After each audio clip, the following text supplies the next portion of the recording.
beginning, God created beast and man so that both might live in friendship. Evil men betrayed God's trust and waged bloody wars, not only against their own kind, but against the apes.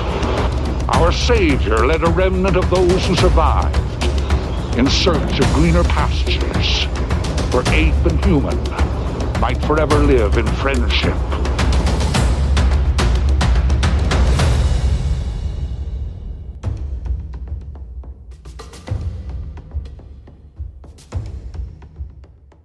Hello everyone, my name is Tom Elliot and welcome to Lawgiver, a Planet of the Apes podcast. Last time on the show we had a rundown of Planet of the Apes comics that are going to feature here on Lawgiver in the future. But this time I'm going to give you a rundown of the Planet of the Apes novels that are going to feature on the show too.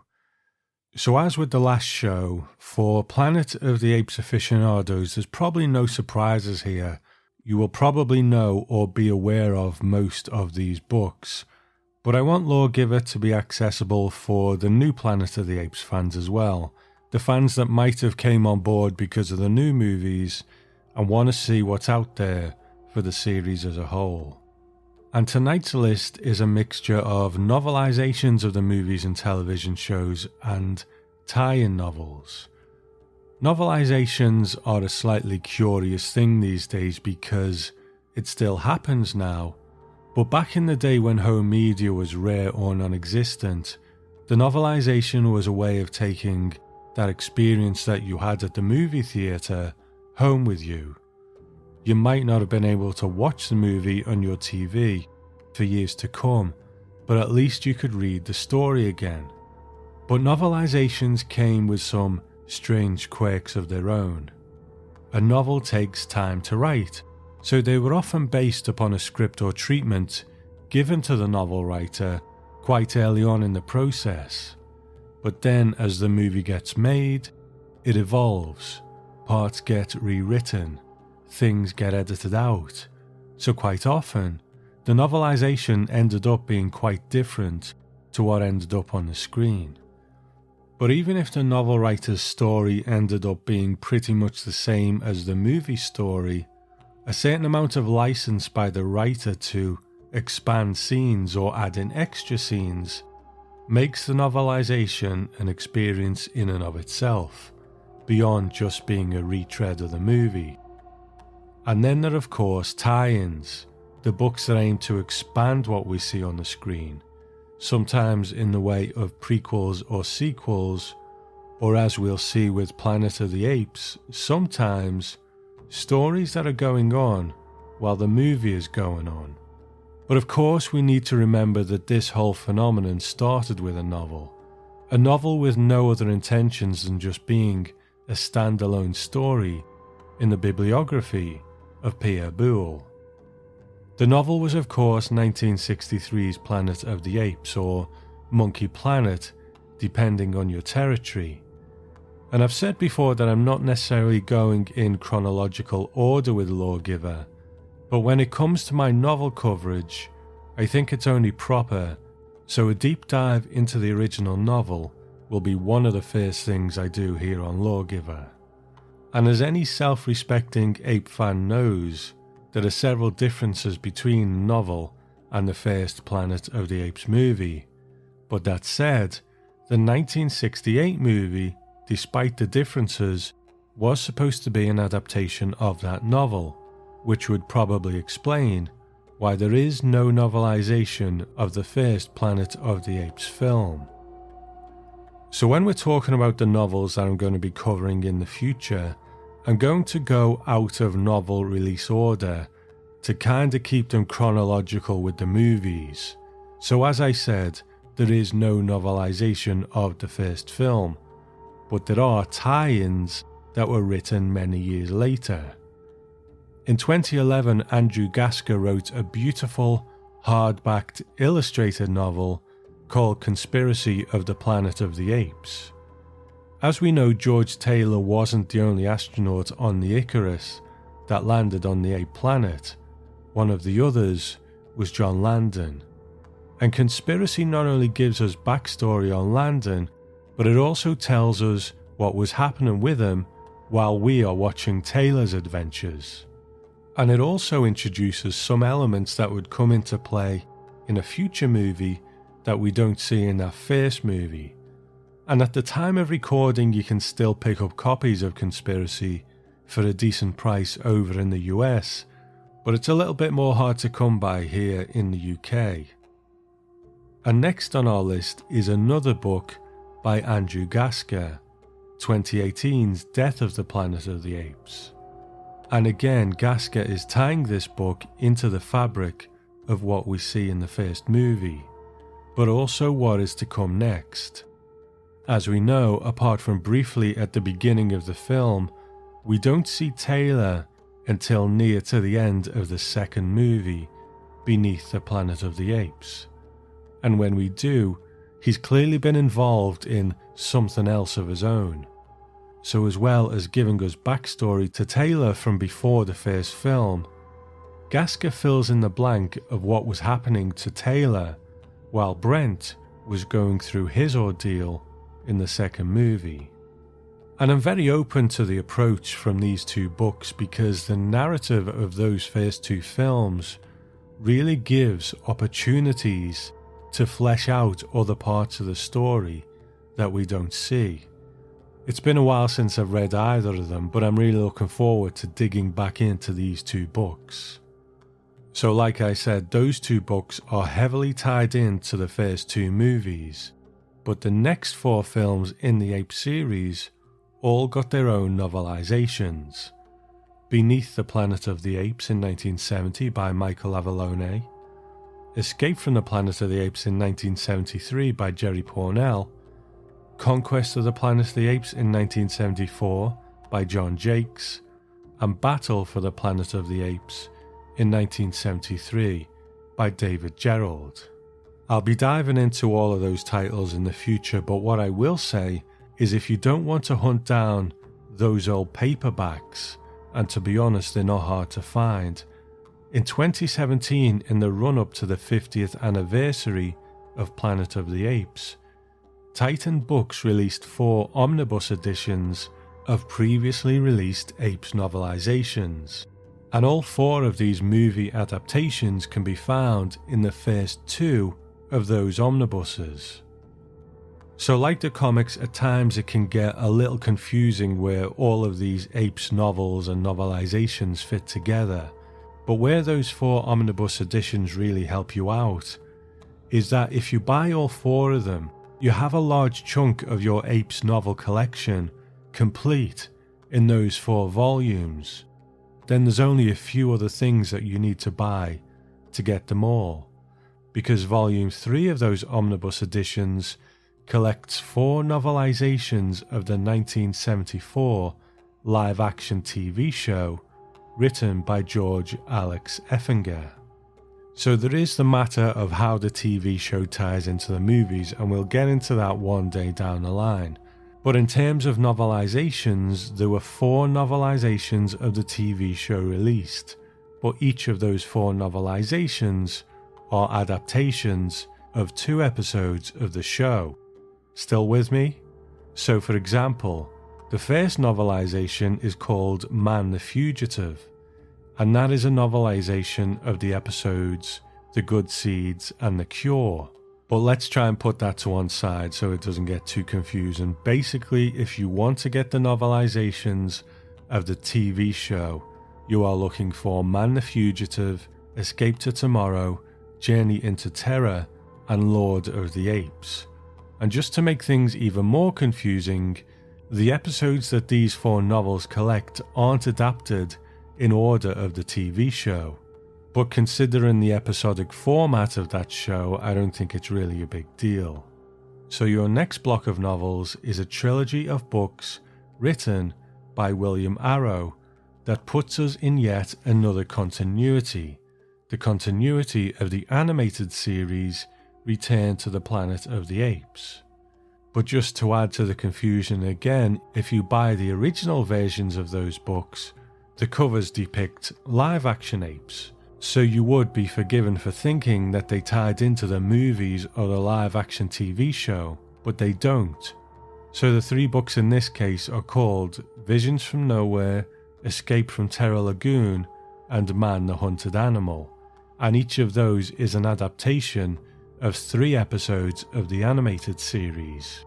But at least these ones are adapted in the order of the animated series, but only 9 of the 13 episodes were novelized.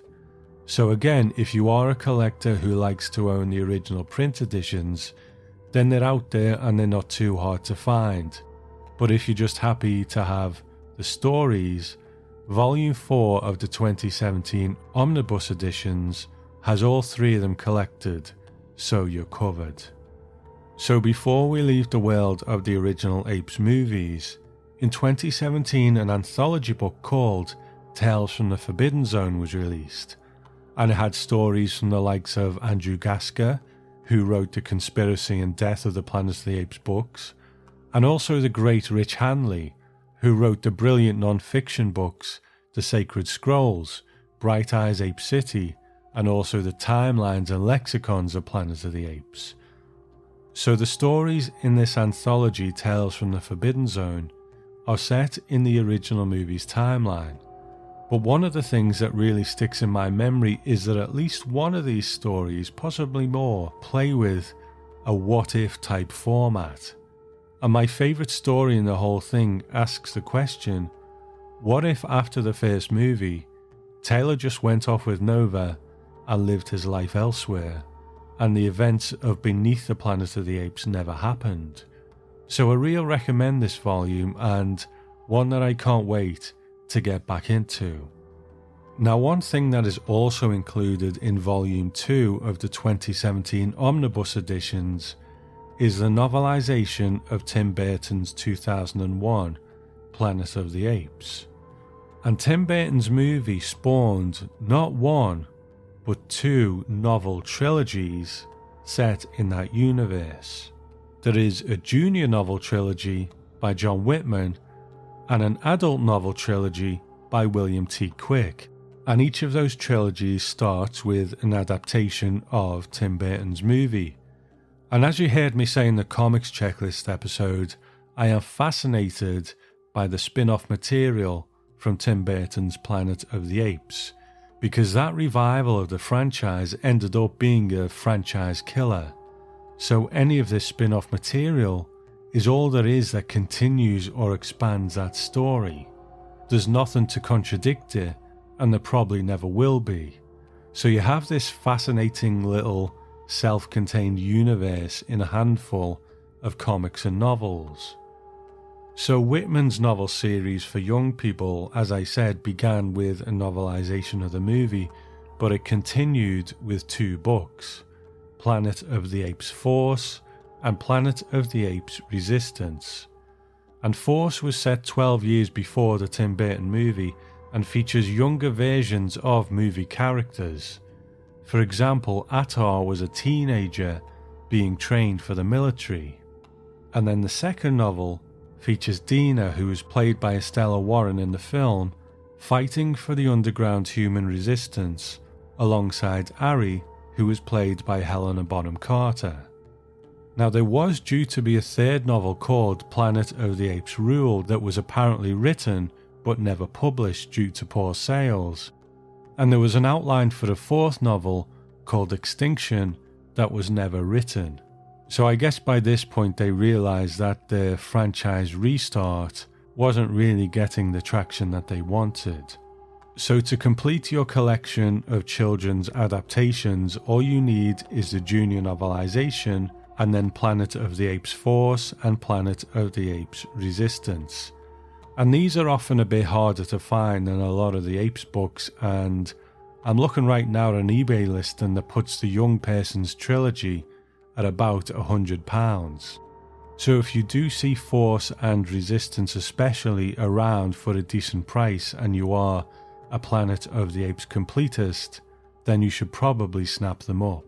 So that covers the junior novels of the 2001 movie, but as I said, William Quick, the author of the adult novelization, also wrote 2 further novels in the series. In 2002, Planet of the Apes: The Fall was released. Now, if you remember the movie, the space station that Leo Davidson, played by Mark Wahlberg, left from, actually crashed to the planet that he ended up on. But because of a time distortion, it crashed before he got there. And it was from here that the planet ended up being inhabited by intelligent apes. Well, The Fall tells the story of that space station crashing and what the survivors did to try and stay alive on the planet, which I think is a pretty great premise for a spin-off book, filling that gap. Now, the next book in the series is called Colony, and I believe, because I haven't read this one, but I believe it tells the story of the first intelligent apes venturing out to start their first colony.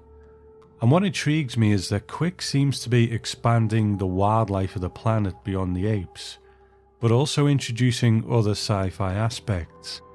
And I think that's sometimes a tough sell, but let's see what you think when you hear what the synopsis is.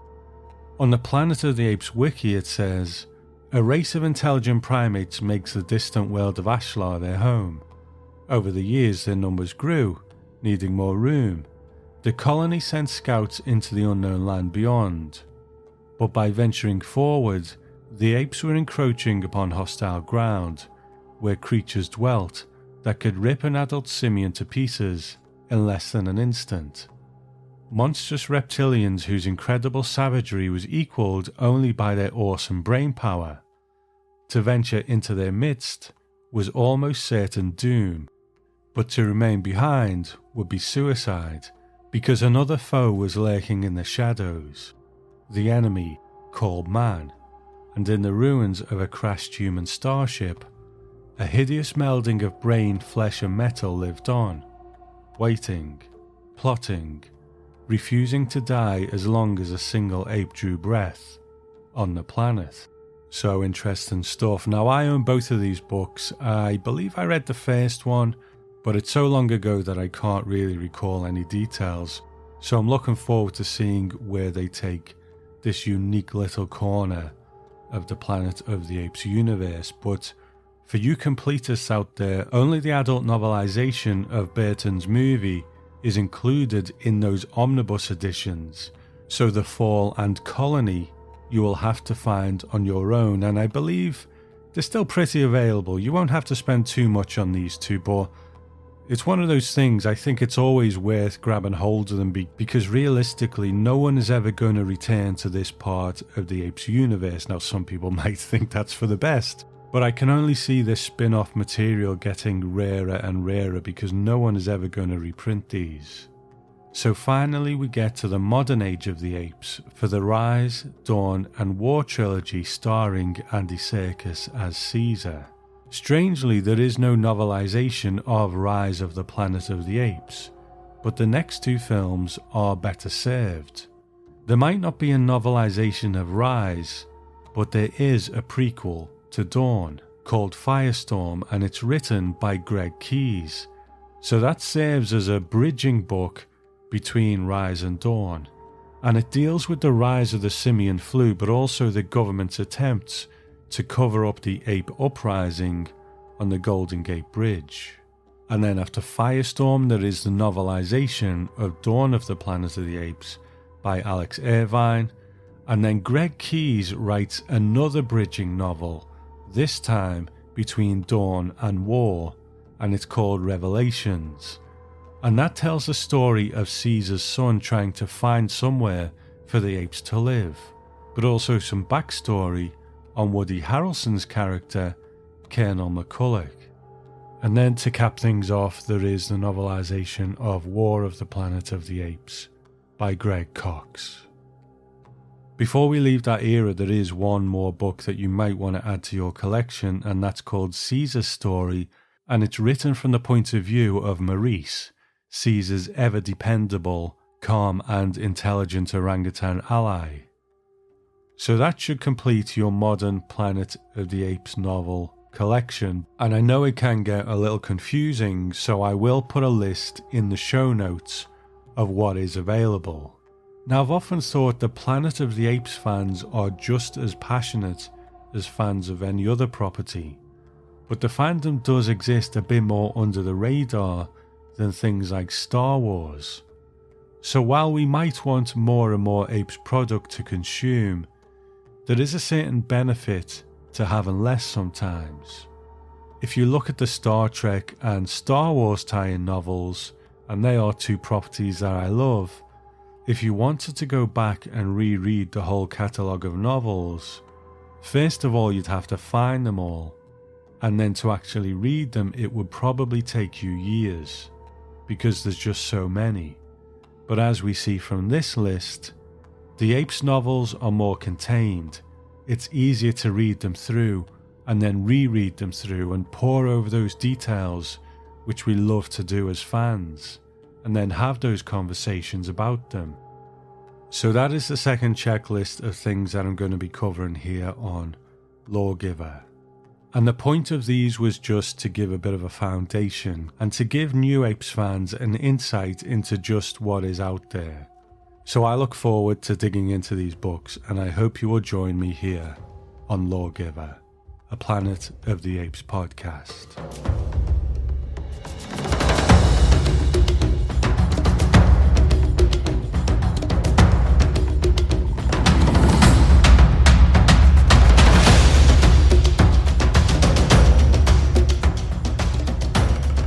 We still wait, my children. But as I look at apes and humans, living in friendship, harmony, and at peace, now some 600 years after Caesar's death, at least we wait with hope for the future.